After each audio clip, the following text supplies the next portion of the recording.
Listen, there's been some romantic drama brewing between the thruple Warner Brothers Discovery, Netflix, and Paramount Skydance. And yes, that's only 3 companies. With all the mergers, every company sounds like 5 companies these days.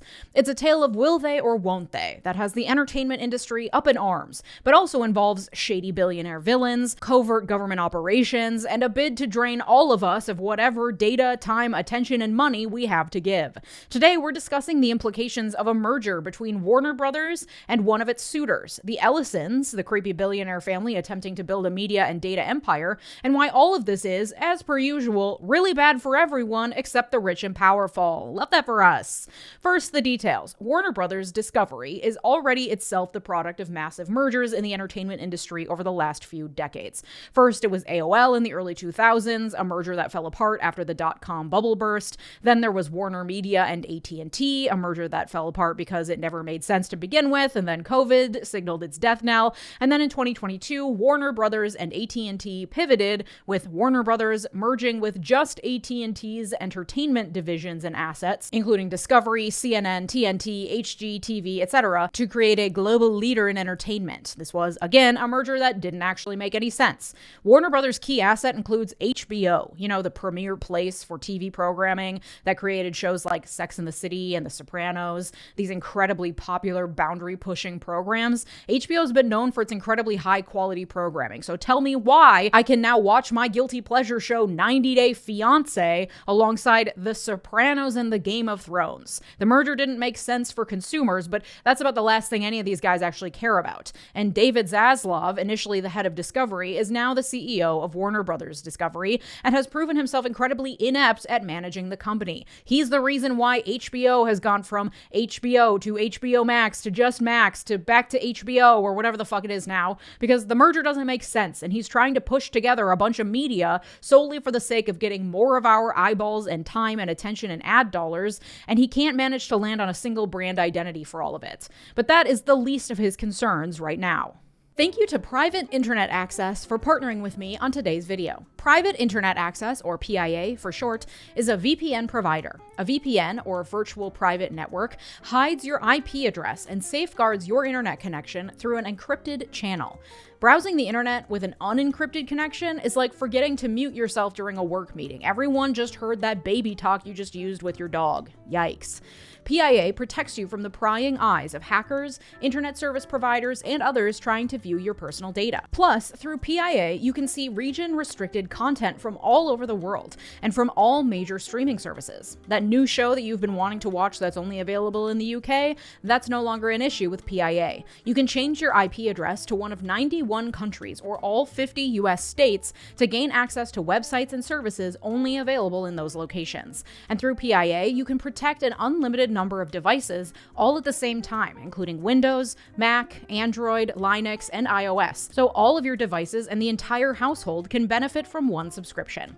PIA is the world's most transparent VPN provider with over 30 million downloads. They never record or store user data, and their no logs policy has been proven multiple times in court and by a third-party audit from Deloitte. PIA is also rated excellent on Trustpilot based on over 8,500 reviews. And signing up for PIA is risk-free. There's a 30-day money-back guarantee and 24/7 customer support. Go to my link, piavpn.com/Leeja Miller, or scan the QR code to grab an 83% discount on private internet access. That's just $2.03 per month, plus 4 months free. Sign up now at my link in the description. Thanks to PIA for partnering with me on today's video. There are 6 companies that own the vast majority of the media we consume in the United States. But of course, that level of conglomeration simply isn't enough, so here we are. On Friday, Warner Brothers Discovery announced it had reached a deal with Netflix for $72 billion for just its Warner Brothers movie studio and its streaming assets. Netflix's goal here is, of course, to expand its studio business and increase the amount of offerings it has. I heard reports that Netflix said Netflix wants to become HBO before HBO becomes Netflix, whatever the fuck that means. This announcement Friday came after months of the newly merged Paramount Skydance, headed up by David Ellison, attempting to woo Warner Brothers Discovery into agreeing to Paramount acquiring the entire company. This included lavish dinners and, towards the end, frantic texts and phone calls when Warner Brothers started not returning Paramount's texts as it cozied up to Netflix. And so on Monday, Paramount announced a hostile takeover bid of Warner Brothers. Basically, you wouldn't play nice, so we're doing it anyway. In a hostile takeover bid, typically a company will make an offer to buy another company's shares from its shareholders, usually explicitly against the wishes of the company's management. So Netflix's bid is something like $27 per share, as agreed upon with Warner Brothers management, whereas Paramount is offering $30 per share, going around management and saying directly to the shareholders, hey, we can offer you a better deal, and Warner Brothers is withholding this deal from you. Once Paramount buys all those shares and acquires a majority stake in Warner Brothers, it can then use that majority stake to install a new board of directors that would then approve the official merger. Shareholders have to vote to approve a takeover bid in this scenario. But even if they do, the government has to then approve the merger. There are three government bodies that are concerned with this potential merger. One is the FCC, the Federal Communications Commission, which is concerned with fostering competition and the public interest within communications, like TV. In the case of a merger with Netflix, that is less of a concern because Netflix as a streaming service is less like Paramount, which owns CBS and other broadcasting companies. In a potential Paramount merger with Warner Brothers, that would put channels like CBS under the same ownership as CNN, which creates deep concerns about monopolization and the public interest that the FCC would need to review. Then there's the FTC, the Federal Trade Commission, which more broadly is concerned with antitrust issues across sectors, including in tech and entertainment. Here, Netflix argues the FTC shouldn't be worried because Netflix thinks that it isn't just competing with other streaming services, it's actually competing with all other media, with YouTube, with TikTok, and with all other activities that humans could be doing besides watching Netflix. Yes, Netflix has named sleep as one of its competitors. So when you broaden the market like that, it makes Netflix look like a tiny share of the overall media and attention market. So what's the harm in one little merger? Despite the fact that it has the largest market share in streaming, and coming together with HBO would grow that market share to a level that will likely hurt consumers. And Paramount, of course, argues that it is the better bet when it comes to overcoming regulatory hurdles because of its diversified portfolio. It's not just streaming. It does so many other things, so its market share is also diversified, and therefore there's nothing to worry about. The third government entity that might be concerned here is the Committee on Foreign Investment in the United States, an interagency body concerned with national security risks posed by foreign investment in U.S. businesses. And why would they be concerned with this potential merger? Because the Paramount deal allegedly includes backing from the sovereign wealth funds of Saudi Arabia, Qatar, and Abu Dhabi, as well as Jared Kushner, the son-in-law of the president, through his company Affinity Partners, all of which are providing the financial backing necessary for the multi-billion-dollar offer from Paramount. They claim there's no issue here because all of these entities have allegedly agreed to forego any governance rights, according to Paramount. I just made an episode about the unsettling arrangements happening between Saudi oil wealth and US-based tech billionaires, as put on clear display at the lavish White House dinner Trump threw for Saudi Crown Prince Mohammed bin Salman about a month ago. We want their oil and oil money. They want foreign investment and access to advanced weapons to further their own interests in the Middle East. And it's important to note how central the government is in these deals, because at the head of all of this is, of course, Donald Trump. This is yet another reason why concentrating the power of the administrative state into the hands of the president by giving him complete control over hiring and firing and putting in place sycophants and yes men in charge of agencies meant to protect us, the people, is incredibly dangerous. See my video from Monday for a background on how the Supreme Court is about to expand Trump's power to do just that. Because we have a megalomaniac who will do anything if you stroke his ego at the helm of major bodies meant to regulate the very billionaires who are in his ear and stroking his ego. This was made obvious when on Monday, when asked about the potential merger, Trump said, "We'll see," quote, "None of them are particularly great friends of mine. And whether or not the heads of major companies are friends with the president should not matter when it comes to governmental regulations, but here we are, and we're not even trying to hide it anymore." But also, that's a bold-faced fucking lie, because Trump is particularly good friends with one of the people involved in this takeover bid, Larry fucking Ellison. And let's talk about this creep, because I am so fucking sick of billionaires ruining my goddamn life, and this guy is fucking foaming at the mouth to make everything worse for all of us.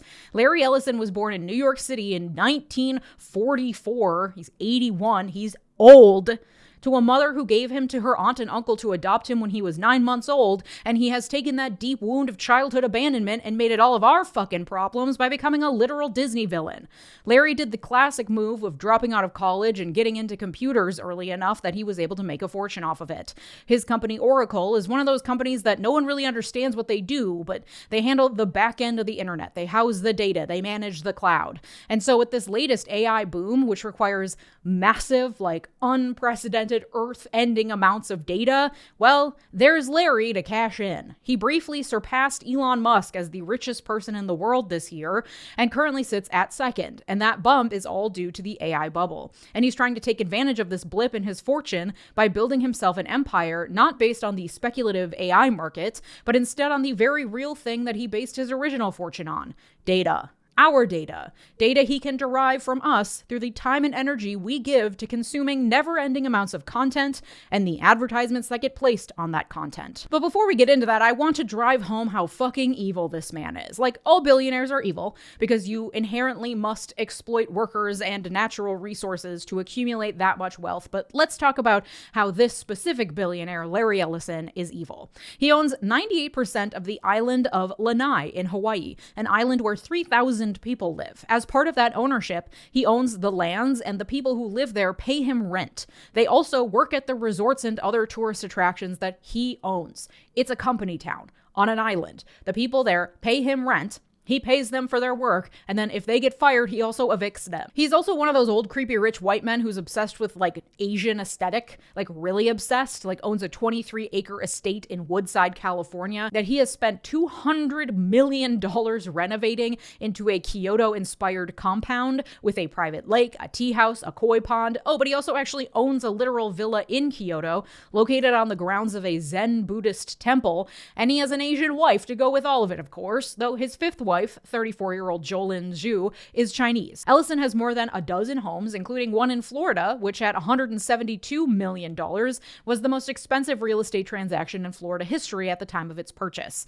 He also loves flying so much that he owns 2 military jets, on top of, numerous other just regular private jets. Oh, and his super yacht is called Musashi, after the samurai warrior Miyamoto Musashi, obviously. It's 288 feet long, designed in, yes, Japanese style. It costs $160 million, takes a crew of 23 people to operate, and is a downgrade from his previous yacht. This was his more modest choice, because his last yacht was over 400 feet long, so huge it could literally only park itself alongside major oil tankers. So he couldn't hang out parked next to his other rich friends because his yacht was too big. And on top of that, no one ever wanted to hang out with him on his yacht because they said it felt like hanging out in a creepy abandoned mall. That's how big it was. It was so big it creeped out other rich people.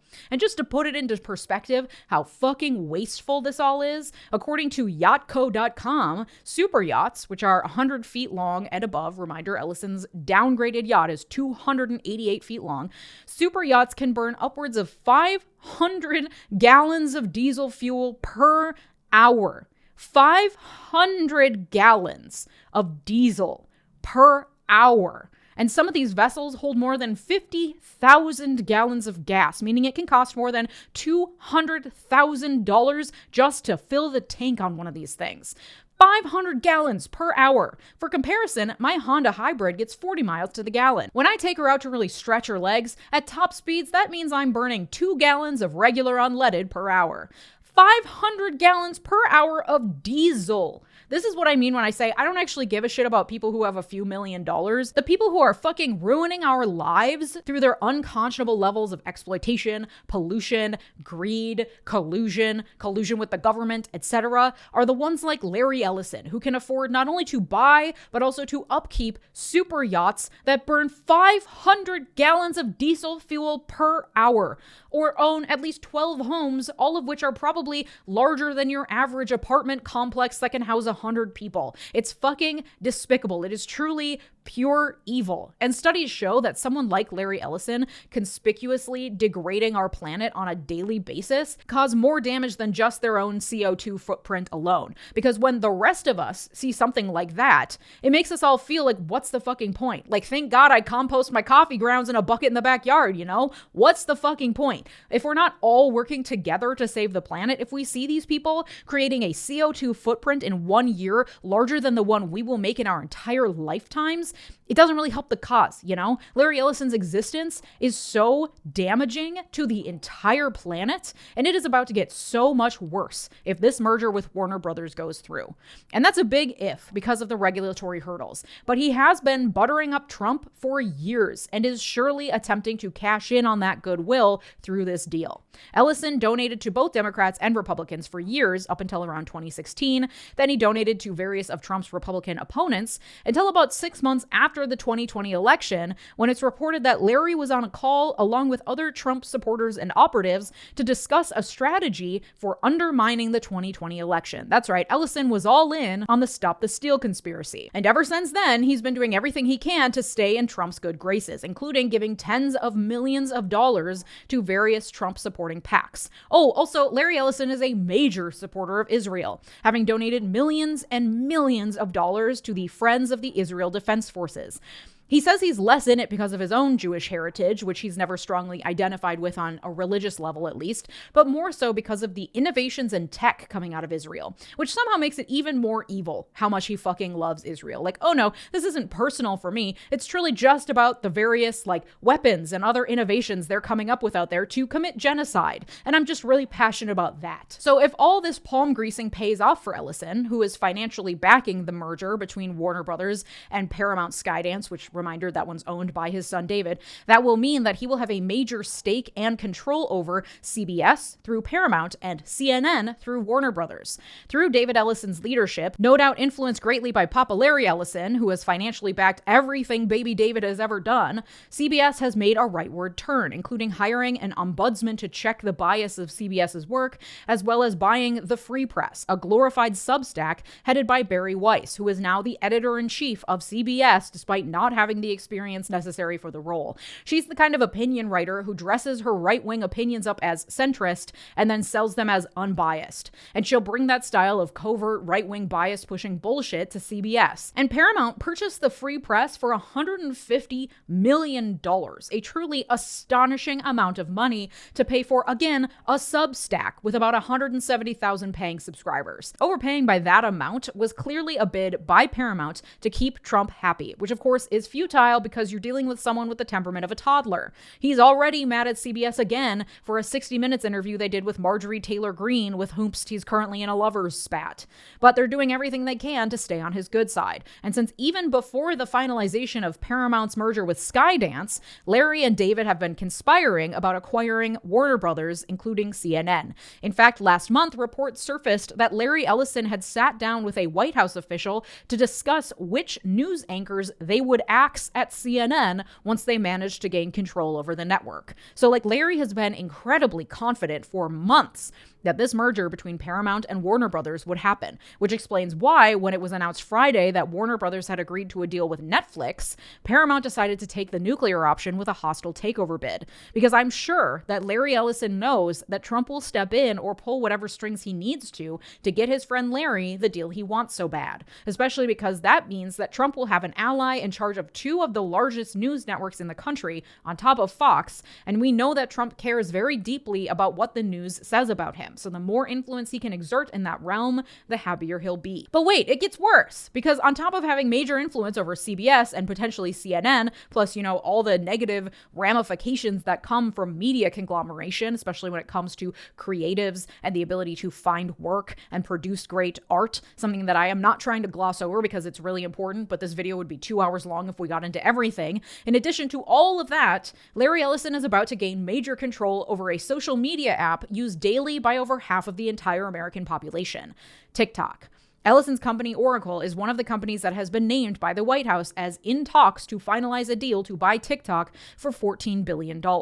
And the deal itself is suspicious as hell. Not only because we don't really know the state of the deal. Like, there have been zero updates. Last month, The Verge reported that even lawmakers in charge of writing and pushing for the law that forced the sale of TikTok out of the hands of majority Chinese ownership, even they are in the dark about what's going on with the deal. But also because the U.S. stake in TikTok alone has been valued at $50 billion, but the government is approving a sale of $14 billion, which is a sweetheart deal to help some of Trump's good friends like Larry Ellison pay rock-bottom prices for an incredibly valuable app. Like I said, the state of that deal is unclear. It's unclear if Americans would have to download an entirely separate app. It's unclear when the switchover would happen. It's unclear what algorithm the app would use. Some have said that the US version of the app would license an algorithm from ByteDance, the Chinese parent company of TikTok, but that could violate the law pushing for TikTok's sale because a license agreement would be ongoing, allowing for continued Chinese influence over the app. So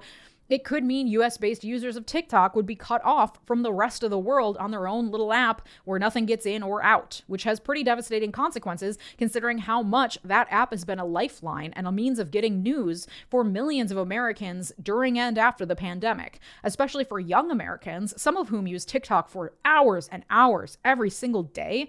The ramifications in their access to information and what information they do get fed could be huge. We're talking potential censorship of left-leaning content, of content critical of Israel, of content created by organizers, of content that is educational, that doesn't fit the narrative of the Trump regime. We have no way of knowing, but it would be very hard to trust anything coming from a TikTok controlled in part by Larry Ellison, a strong ally of both Israel and of President Trump. I think best case scenario is that the new algorithm under the new leadership will be bad, causing the American people to emerge from their TikTok trance long enough to decide to dump the app because it's not as fun anymore. That's best case scenario. But even so, taking a step back helps us understand the underlying motivations behind this hostile takeover bid and the Ellisons' attempt to expand their empire. The Ellisons made their fortune by trading in data. Our data. They have been compared to the Vanderbilts or the Rockefellers, but instead of mining coal or iron or building railroads or whatever, they're trading in data and building a monopoly in data in the process. And by expanding to TikTok and to streaming and to TV and movies and entertainment, they're attempting to mine our data, to take our time and our literal lives by monopolizing our attention to enrich themselves. Because while the creators of entertainment media may consider themselves to be artists and look at their work as art, and perhaps even the studio moguls and even David and Larry Ellison themselves may appreciate media as an art form, may have a love for movies or appreciate the importance of art. I mean, Larry Ellison owns multiple Van Goghs, though of course fine art is also a form of investment to hold on to wealth. But sure, I'm willing to grant that even Larry Ellison himself is able to appreciate the art of cinema. Even still, at the end of the day, when it comes to business, all content is simply a means to hold our attention long enough to sell us shit. I mean, Netflix literally wants us to sleep less in order to watch more Netflix. Like, they don't care about our entertainment or our well-being. They care about keeping our eyes glued to their streaming app long enough to show us enough ads so they can make more ad revenue and deliver shareholder value. Like, I gotta say, it is really upsetting that Idiocracy is one of the most prescient movies in history. That's really stupid. This is the dumbest timeline. But what's more insidious is that not only are they trying to drain us of our time, and our time is all we have, what we do with our days is what makes up our lives, and increasingly we are giving our life to TikTok and Netflix, but they're also in cahoots with the government and inspired by potentially ulterior motives in how they promote the content they want us to watch in between the advertisements. So they have an electorate glued to screens that they have direct control over. And so the rich can collude with the government to get them all richer, and the government can look the other way when big businesses conglomerate and violate our antitrust laws that are already on the books, by the way. Like, there isn't this need for Congress to act to pass laws. The laws already exist. They just haven't been enforced since before the Reagan era, and they will continue to not be enforced so long as big business and the government continue to collude to fuck us all over. And it's not just the Republicans. The Democratic leadership in the House, led by Hakeem Jeffries, just announced the creation of a House Democratic Commission on AI and the innovation economy to, quote, develop policy expertise expertise in partnership with the innovation community, relevant stakeholders, and committees of jurisdiction. The Democratic representatives that Jeffries picked to be on this AI board, according to Sludge, quote, the panel's leaders rank among the House Democrats with the deepest ties to big tech and AI, from holding millions of dollars in tech stock to contributions they've raised for their campaigns and the Republican-backed deregulation bills they've signed onto. Both parties are in the pockets of big business, especially big tech and AI, and there is no one at the table who is advocating for any of us. Period. The 99% are completely absent from being considered in any of this for anything other than our attention, our data, and our dollars, which we are freely giving in the form of hours spent scrolling TikTok and numerous monthly subscriptions we have to never-ending Movies and Tubies and Lubies and Peacock and Paramount and Netflix and Goobop and Zimbo or whatever the fuck other new streaming app is out there vying for our attention and data, and I'm sick of it. I am so sick of constantly being advertised to and enduring shittier and shittier products and services and content as everything conglomerates and gets worse and worse. And so I am opting the fuck out. I am slowly whittling down my subscriptions.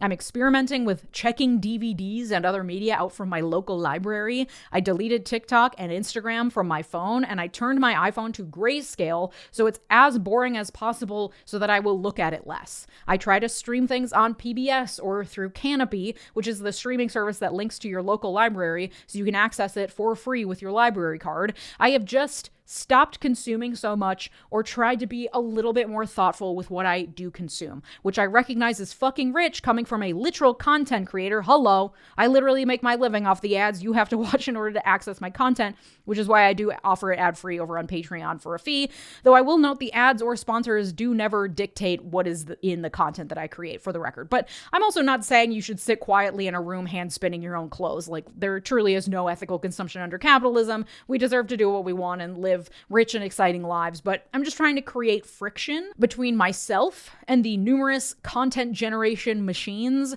that are vying for my attention and ultimately my data and my money. I'm trying to be more mindful about the content I do consume and where my money is going and to whom. And it's truly not easy. The path of least resistance in this current environment is to download the apps and pay the subscriptions and keep consuming.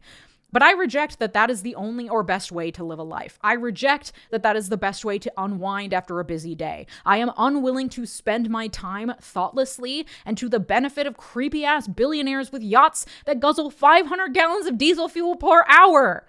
And I would challenge you to think critically about how you're spending your time as well. And believe me, I am not coming from a high horse here. I have also spent hours and hours and hours on TikTok. I love TikTok, genuinely. Like Instagram, Twitter, Facebook, all that trash. But I love TikTok. I love the convenience of being able to watch exactly what I want to when I want to. It is definitely harder to have to rent a DVD from the library. Like, who the fuck has time for that? I have one sitting on hold waiting for me right now, and the thought of having to go pick it up is nearly too much to bear.